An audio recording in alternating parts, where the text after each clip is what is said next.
هاي، ازيكم؟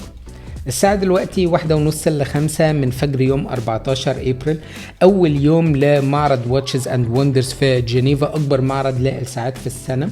ورولكس قرروا يبتدوا الاعلانات بدري، واعلنوا عن 7 ساعات جديدة. 3 منهم اويستر بيرباتشوال، واحدة منهم سبيشال اديشن احتفالا بمرور 100 سنة على انتاج اول اويستر بيرباتشوال، يات ماستر 2 ديت وكوزموجراف ديتونا. خلونا نتفرج على الفيديو، وفي اخر الفيديو هقول لكم ايه اكتر ساعات انا احب اشتريها من رولكس في الكولكشن الجديد. اول ساعة معانا هي الاويستر بيرباتشوال 41، ودي ساعة الاحتفال بمرور 100 سنة على انتاج اول ساعة اويستر بيرباتشوال. اختراع الاويستر كيس كان سنة 1926، ودي كانت اول ساعة مضادة للمية والصدى. وزي ما قلنا قبل كده في فيديو تاني ان مرسيدس جلايتسا السباحة الانجليزية ادت شهرة كبيرة للساعة لما لبستها وهي بتعبر المونج. والساعة يلو رولسر، يعني كل الاستراب من الستيل والبازل والكراون من الذهب الاصفر. الدايل سليت رمادي غامق ومكتوب عليها 100 سنة، وفيها مربعات خضراء كل 5 دقايق على الدايل، ورقم 100 محفور على الكراون. الموفمنت كاليبر 3230 سيلف ويندنج باور ريزيرف 70 ساعة، وسعرها تقريبا هيبقى $9000. تاني ساعة هي الاويستر بيرباتشوال 36، ودي بجوبيلي موتيف دايل مالتي كولرد. الجوبيلي او اليوبيل بالعربي هو مرور 50 سنة على اي حدث، ولكن رولكس بتنزل ساعة جوبيلي لما بتحب تميز السنة او تبقى مايلستون بالنسبة لها مهمة. الدايل اللي مكتوب فيه حروف رولكس اول مرة ينزل كان 1970، وكان لون الدايل لون واحد، والحروف بتبقى محفورة او بارزة عليه.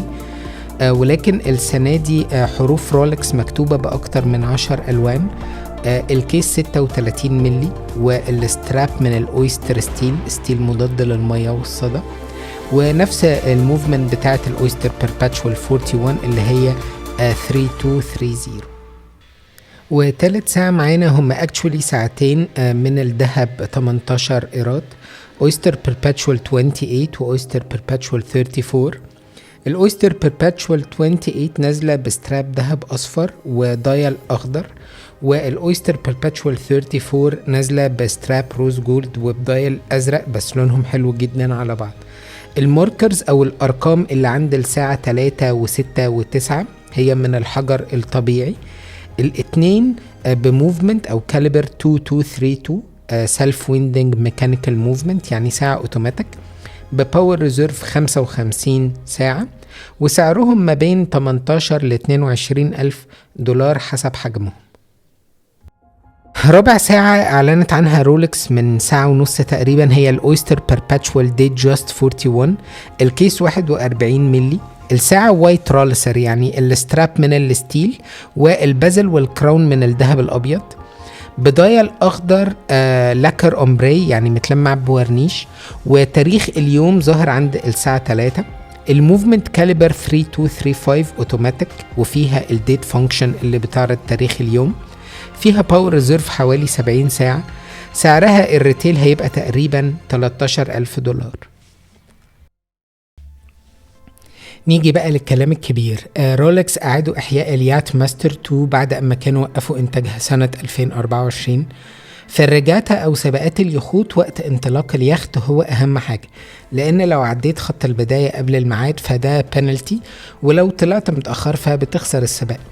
فبتقدم يات ماستر 2 للبحارة ساعة فيها الكاونت داون فيتشر، خاصية العد التنازلي، عن طريق ان بتحدد عدد الدقايق من العقرب الاحمر، وبتعمل ليه لوك عن طريق تحريك البازل، وبيتحرك عقرب الكاونت داون عكس اتجاه الساعة عشان يبان انه عد تنازلي لغاية اما يوصل لرقم 0، وساعتها يبتدوا الابحار. وده بيقول قد ايه ان الساعة دقيقة جدا. الساعة نازلة بلونين، واحدة بستراب ذهب أصفر عيار 18 وبازل زرقاء وعقارب ذهبي، وواحدة أويستر ستيل بعقارب فضي وعقرب الكاونت داون أحمر، وفي سب دايل في الساعتين صغير للثواني باللون الأزرق. الموفمنت كاليبر 4162 70 ساعة باور ريزيرف، وفيها خاصية الكاونت داون. سعر الساعة الستيل حوالي $20,000 والذهب حوالي $58,000. اخر ساعة اعلنت عنها رولكس هي الكوزموجراف ديتونا، ودي ساعة كرونوجراف بتيجي بستراب اسمها روليسيوم، عبارة عن الاويستر ستيل وبلاتينم.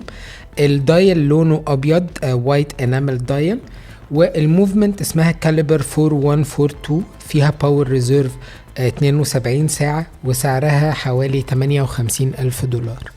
وصلنا لاخر الفيديو، اتمنى الساعات تكون عجبتكم. لو انا هختار ساعة واحدة من الساعات دي اشتريها هتبقى الاويستر بيرباتشوال ال41، الاحتفال بمرور 100 سنة على اول اويستر بيرباتشوال، لان بتخلد ذكرى معينة. والساعة دي كمان 20-30 سنة هيبقى تمنها اضعاف، لانه هي بتخلد مومنت معينة. اتمنى تكون الحلقة عجبتكم، واستنوني في حلقات تانية هنتكلم على كل الريليسز اللي في Watches and Wonders.